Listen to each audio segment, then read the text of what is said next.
It can happen in an instant. You're out with your kids, you turn your back for a split second, and they're gone. I have lost my children before at Disney World. He got away from me, and it took like an hour to find him. Just yesterday, actually, I lost track of this one at church.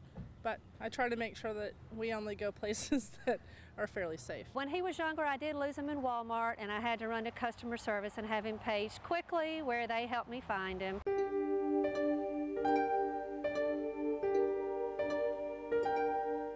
But not every child is found right away, or sometimes at all. Once you let them out your sight, anything can happen. Predators or anything lurk in areas where kids are, so I choose to keep them in my sight. We know children can be gone like this. Now, it could just be that he's wandered and he's playing with someone's dog, but you don't know if it's a more serious situation. You know, have children been abducted at public places? Sure. There are steps parents can take to keep their kids safe without keeping them under lock and key.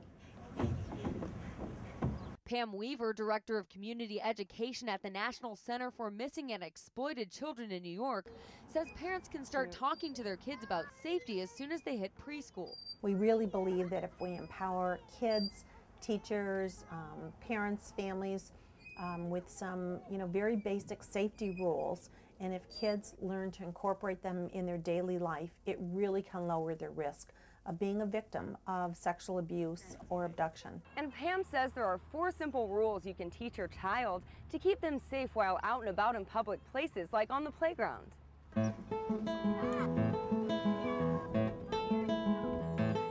Number 1 is the check first rule. This says to kids that before they go with anyone, even if it's someone they know, they need to check first with the grown-up that's in charge of them. Rule number 2, grab a buddy. Think safety in numbers. Many abductions, especially those committed by strangers, are crimes of opportunity, where the kidnapper is looking for a child that's alone and vulnerable. The third rule to teach children is to say no if anyone's making them feel scared or uncomfortable, touching them or trying to grab their hand. It can be a new concept for kids to say no to adults, but parents should teach their children to yell, scream, and cause a scene if anyone tries to take them. The last rule to tell your kids is that if something does happen, be sure to tell a trusted adult like mom, dad, or even a teacher. Some parents simply vow to never let their little ones out of their sight. Sophia, can you come here, please? We have the 5-inch rule. If you're past my hand, you're too far. If you're out my eyesight, I don't let them walk behind me. You walk always in front of me and not out of my reach. We have a rule that they're supposed to be able to see me and I'm supposed to be holding their hands. And that's that simple. But there's more you can do just in case.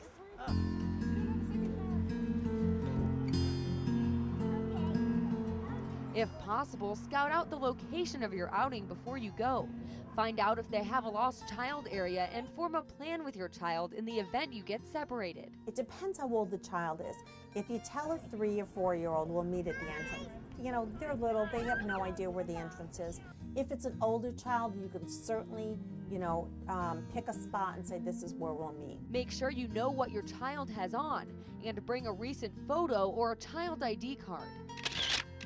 If, God forbid, it wasn't a situation where the child was found in a few minutes, you'd have a picture of your child to give police. And the National Center for Missing and Exploited Children can help with that too, because we make posters of missing kids. So that would be an important tool as well.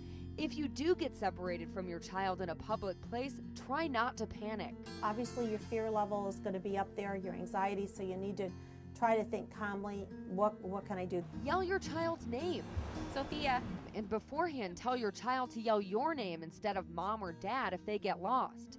Look for someone who works there. Amusement parks, stores, and many public areas have lost child protocols they can put into action.